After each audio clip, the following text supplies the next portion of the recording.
भगवान विष्णु के 8वें अवतार श्री कृष्ण की लीला तो हम अक्सर बड़े बुजुर्गों द्वारा सुनते आए हैं, लेकिन भगवान श्री कृष्ण की मृत्यु कैसे हुई? मृत्यु का कारण क्या था? क्या श्री कृष्ण ने मृत्यु के बाद अपना शरीर त्याग दिया और उनकी मृत्यु के बाद उसका क्या हुआ?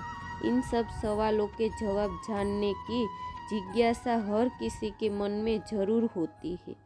आइए आज हम आपको बताते हैं कि आखिर भगवान श्री कृष्ण की मृत्यु क्यों और कैसे हुई थी। भगवान श्री कृष्ण का जन्म मथुरा में हुआ था। हालांकि उसका बचपन वृंदावन, बरसाना, नंदगांव, गोकुल और द्वारका आदि जगहों पर बीता। बताया जाता है कि महाभारत के युद्ध के बाद श्री कृष्ण ने द्वारका पर 36 वर्षों तक राज किया, जिसके बाद उन्होंने अपना देह त्याग दिया था। उस समय उनकी आयु 125 वर्ष थी। दरअसल उसकी मृत्यु के पीछे की वजह 2 श्राप है। आइए इनके बारे में हम आज जानते हैं।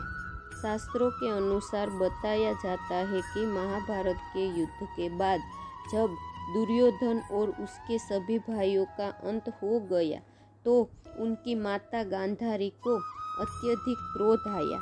अपने बेटे के शव पर शोक व्यक्त करते हुए रणभूमि पर गांधारी ने श्री कृष्ण को 36 वर्षों के बाद मृत्यु का श्राप दे दिया। ये सुनकर पांडव चकित रह गए, लेकिन श्री कृष्ण ने मुस्कुराते हुए इस अभिशाप को स्वीकार कर लिया। इसके बाद ठीक 36 वर्षों के बाद उनकी मृत्यु हो गई। उनकी मृत्यु एक शिकारी के हाथों हुई। भागवत पुराण में बताया गया है कि एक बार श्री कृष्ण के पुत्र सांब ने शरारत करने की सोची। सांब अपने मित्रों के साथ एक स्त्री का वेश धारण कर ऋषि मुनियों से मिलने गए। स्त्री के वेश में सांब ने ऋषियों से कहा कि वह गर्भवती है। यदुवंश कुमारों की इस शरारत से ऋषियों ने क्रोधित होकर उन्हें श्राप दे दिया कि तुम एक ऐसे लोहे के तीर को जन्म दोगी जो तुम्हारे पूरे कुल का सर्वनाश कर देगा। इस श्राप को सुनकर सांब डर गए और उन्होंने तुरंत सारी घटना उग्रसेन को बताई।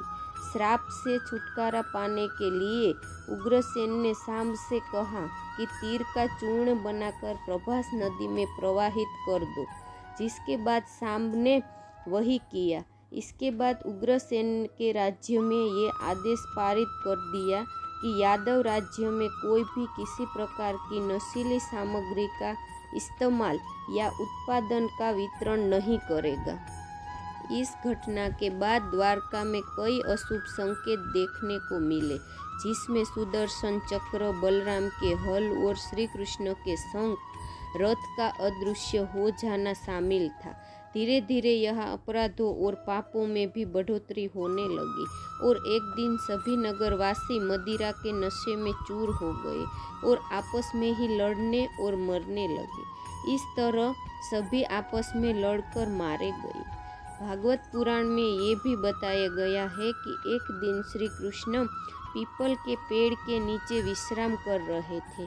तब जरा नाम के एक बहेलिये ने भगवान श्री कृष्ण को हिरण समझकर उन पर तीर से प्रहार कर दिया था, जिसके बाद श्री कृष्ण ने अपने देह का त्याग कर दिया और उसकी मृत्यु हो गई। दरअसल इस तीर में उसी लोहे के तीर का अंश था जिसे सांब ने उग्रसेन के कहने पर चूर्ण बनाकर नदी में प्रवाहित कर दिया था। इस प्रकार ऋषि के श्राप के अनुसार ही समस्त यदुवंशियों का नाश हो गया। गांधारी के श्राप के अनुसार श्री कृष्ण की भी मृत्यु हो गई।